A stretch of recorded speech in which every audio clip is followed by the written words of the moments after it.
Alors, il est vrai qu'il y a de cela quelques jours, le trailer de la nouvelle série d'animation Marvel Studios est sorti, X-Men 97, et il est vrai également que je ne vous ai pas proposé de vidéo ce 15 février pour la sortie du trailer.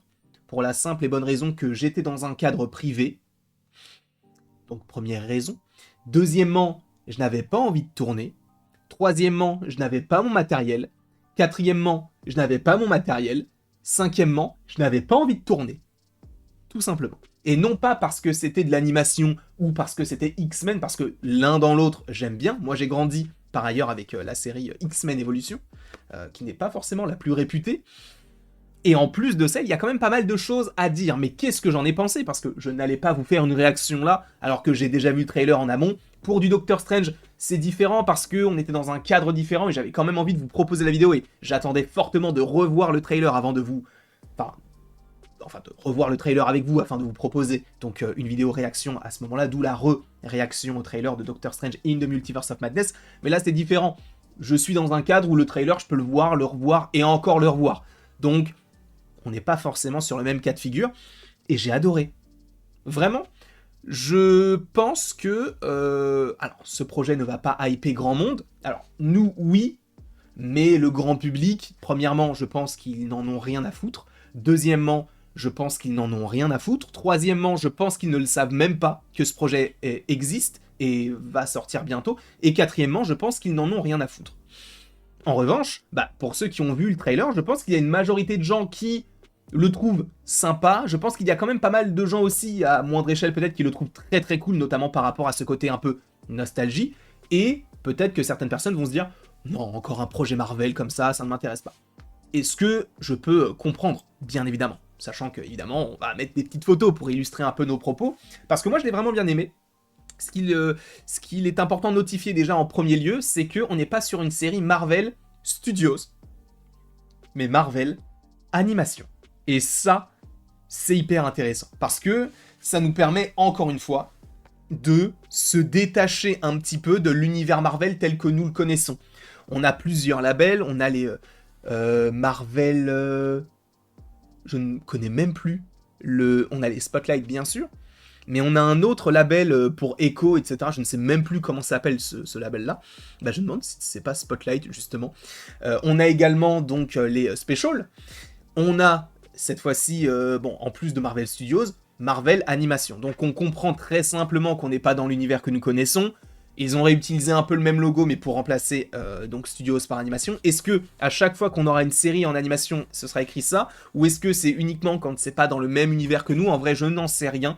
Et je vais pas te mentir, je m'en fous. Tant qu'on a un bon projet, ça me hype. J'ai envie quand même de découvrir ça, parce que visuellement, ça apporte quelque chose de différent, avec un aspect évidemment très rétro, de par les couleurs un peu flashy, et de par également l'animation, qui est moins dans le mouvement. On est plus sur quelque chose semblable à ce qu'on avait évidemment dans les années 2000, et du coup dans les années 90, avec deux personnages qui ne bougent que leur bouche, et l'arrière-plan est statique, parce que c'était peut-être un petit peu plus compliqué de faire animer tout ce qu'il y a derrière, notamment en 2D. Ça demandait encore plus de temps de travail, et ça demandait du coup logiquement plus de travail. Là, on part sur une version beaucoup plus rétro, et je trouve que c'est plutôt intéressant, dans un premier temps. Sachant que là, ça te montre également que Marvel propose différents types d'animations, différents par rapport à du What If, différents par rapport à du I Am Groot, et ça a l'air également différent par rapport à du Your Friendly Neighborhood Spider-Man. Sachant qu'on peut se poser la question, mais pourquoi est-ce qu'on a ce projet? Parce que c'est la suite d'une série des années 90, donc la majeure partie des gens qui suivent le MCU n'ont même pas regardé ce projet-là, parce que la majeure partie des gens qui regardent le MCU, à mon sens, en tout cas à mon échelle, ça semble être des personnes qui sont nées du coup fin des années 90, début des années 2000. Alors je ne dis pas qu'il n'y a pas de personnes qui sont fans du MCU qui ne connaissent pas ce projet-là, parce que je pense qu'il y en a énormément, mais c'est vrai qu'ils essayent par tous les moyens de toucher un public différent et possiblement plus jeune, mais là on a l'impression qu'on va essayer de toucher peut-être des personnes qui sont peut-être plus âgées ou qui ont pas forcément un âge plus élevé, mais qui ont connaissance de ce projet-là et qui a pu bercer leur enfance ou bercer leur adolescence, peu importe, en tout cas qu'ils ont pu apprécier en tant que tel. Donc ça déjà c'est un point qui est assez important, parce qu'on a du I Am Groot qui essaie de toucher les plus jeunes, ça peut-être que c'est de l'animation qui va essayer de toucher ceux qui l'ont connu dans les années 90, donc on essaie de toucher possiblement un autre public et d'essayer de récupérer plus que d'approcher, parce que je pense que ces personnes-là qui ont grandi avec ce projet-là ont peut-être lâché l'affaire et de se dire « Attends, reviens un petit peu, on t'a proposé un contenu qui est en lien avec ce que tu découvrais peut-être à la télé quand tu étais plus jeune. Là, regarde ça, c'est avec un nouveau style d'animation, on essaie de rendre ça un petit peu plus dynamique et un petit peu plus moderne, mais tout en restant dans ce carcan rétro. » Donc ça, c'est plutôt intéressant, en tout cas à mon sens. Voilà ce que j'avais à dire en tout cas concernant l'animation. Donc je pense que peu de gens vont totalement vraiment rentrer dans le projet, bien que ce soit le premier projet officiel appelé X-Men du côté du MCU, hein, parce que même si on a eu des mutants, on n'a jamais vraiment eu cette appellation, en tout cas en titre. Alors je ne sais plus si dans Doctor Strange 2 on te parle des X-Men, avec notamment le professeur Xavier, mais en tout cas on sait qu'on en a, hein, Miss Marvel, Wanda est sûrement une mutante, Namor est un mutant, Wolverine, Deadpool sont des mutants, donc de toute manière on sait qu'on va avoir cet aspect-là qui va grandir de plus en plus, et évidemment, a priori, ce sera même une sorte de... comment peut-on dire ça ? Je ne dirais pas un caprice, mais c'était possiblement une volonté de Kevin Feige, puisqu'on sait que lui est très attaché aux X-Men, il a bossé sur les tout premiers en tant que producteur délégué, et il n'a cessé d'évoluer au sein de Marvel, et plus tard Marvel Studios, et on sait qu'il aimait beaucoup ce projet-là, donc peut-être que lui-même s'était dit « Ah, j'aimerais bien avoir une suite à tout ce qu'on avait eu auparavant, et maintenant qu'on peut le faire, notamment avec Disney+, faisons-le. » Sachant, pour ceux qui ne le savent pas, qu'il y a déjà une saison 2 en préparation, d'accord ?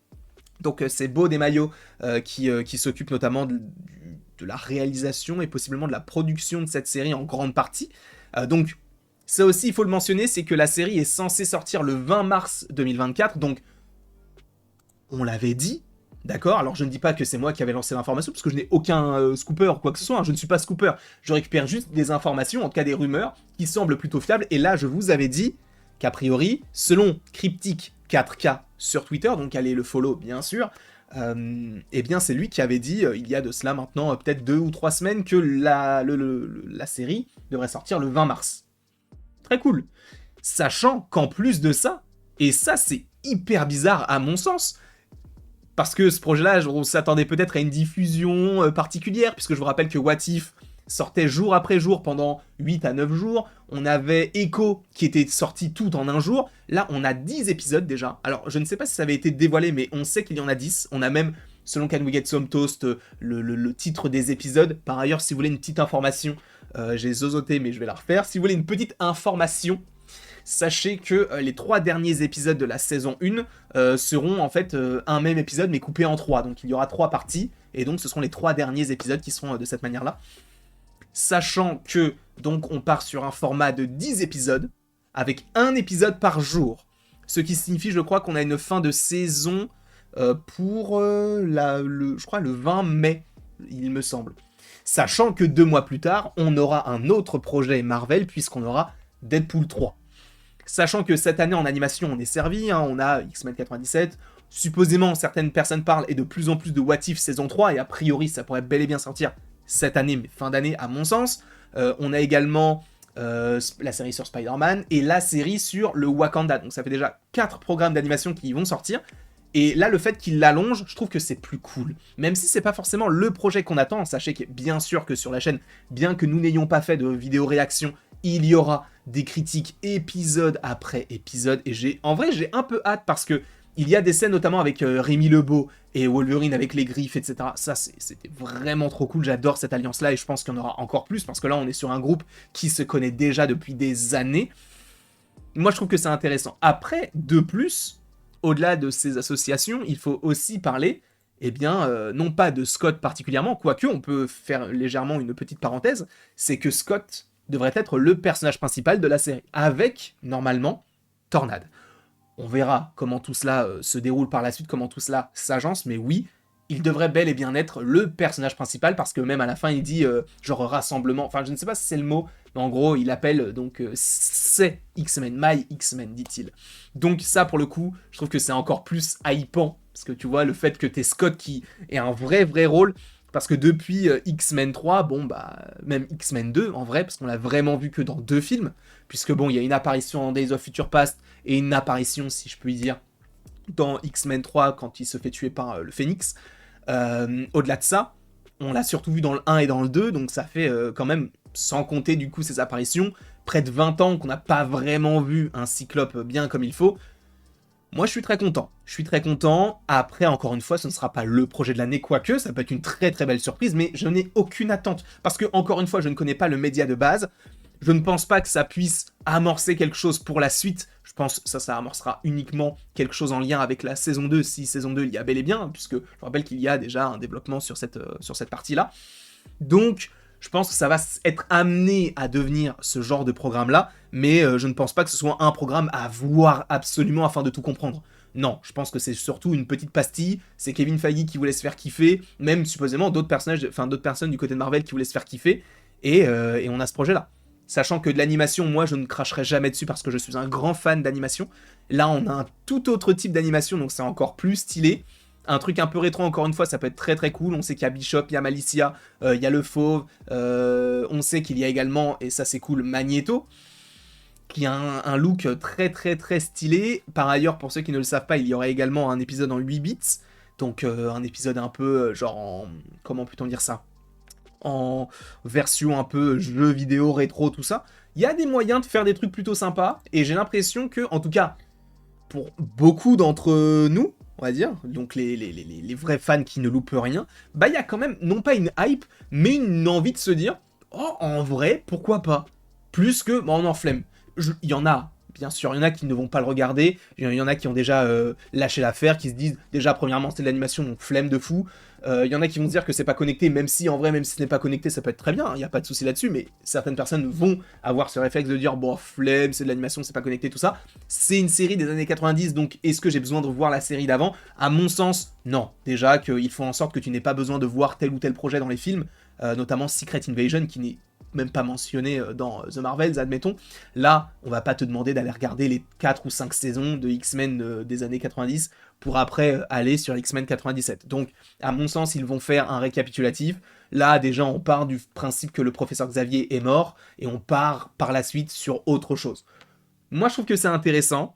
Est-ce que ça va raconter grand-chose ? Pas forcément, mais en vrai, j'ai pas besoin que ça tease non plus beaucoup de choses, tant que ça raconte quelque chose de cohérent et de... Ouais, on va dire de passionnant. Moi, ça me va. En tout cas, je ne sais pas ce que vous en pensez. N'hésitez surtout pas à me mettre en commentaire votre avis concernant ce projet. N'hésitez pas non plus donc à aimer, à partager, commenter et vous abonner si ce n'est pas déjà le cas. Et après tout ceci, il ne me reste plus qu'à vous dire à la prochaine pour la prochaine. Et j'ai oublié de cliquer sur l'outro, bien sûr. Quel nul, alors que c'est vraiment genre la 4 millième vidéo qu'on fait de ce type. Et en plus, on n'est pas très loin de ce chiffre-là.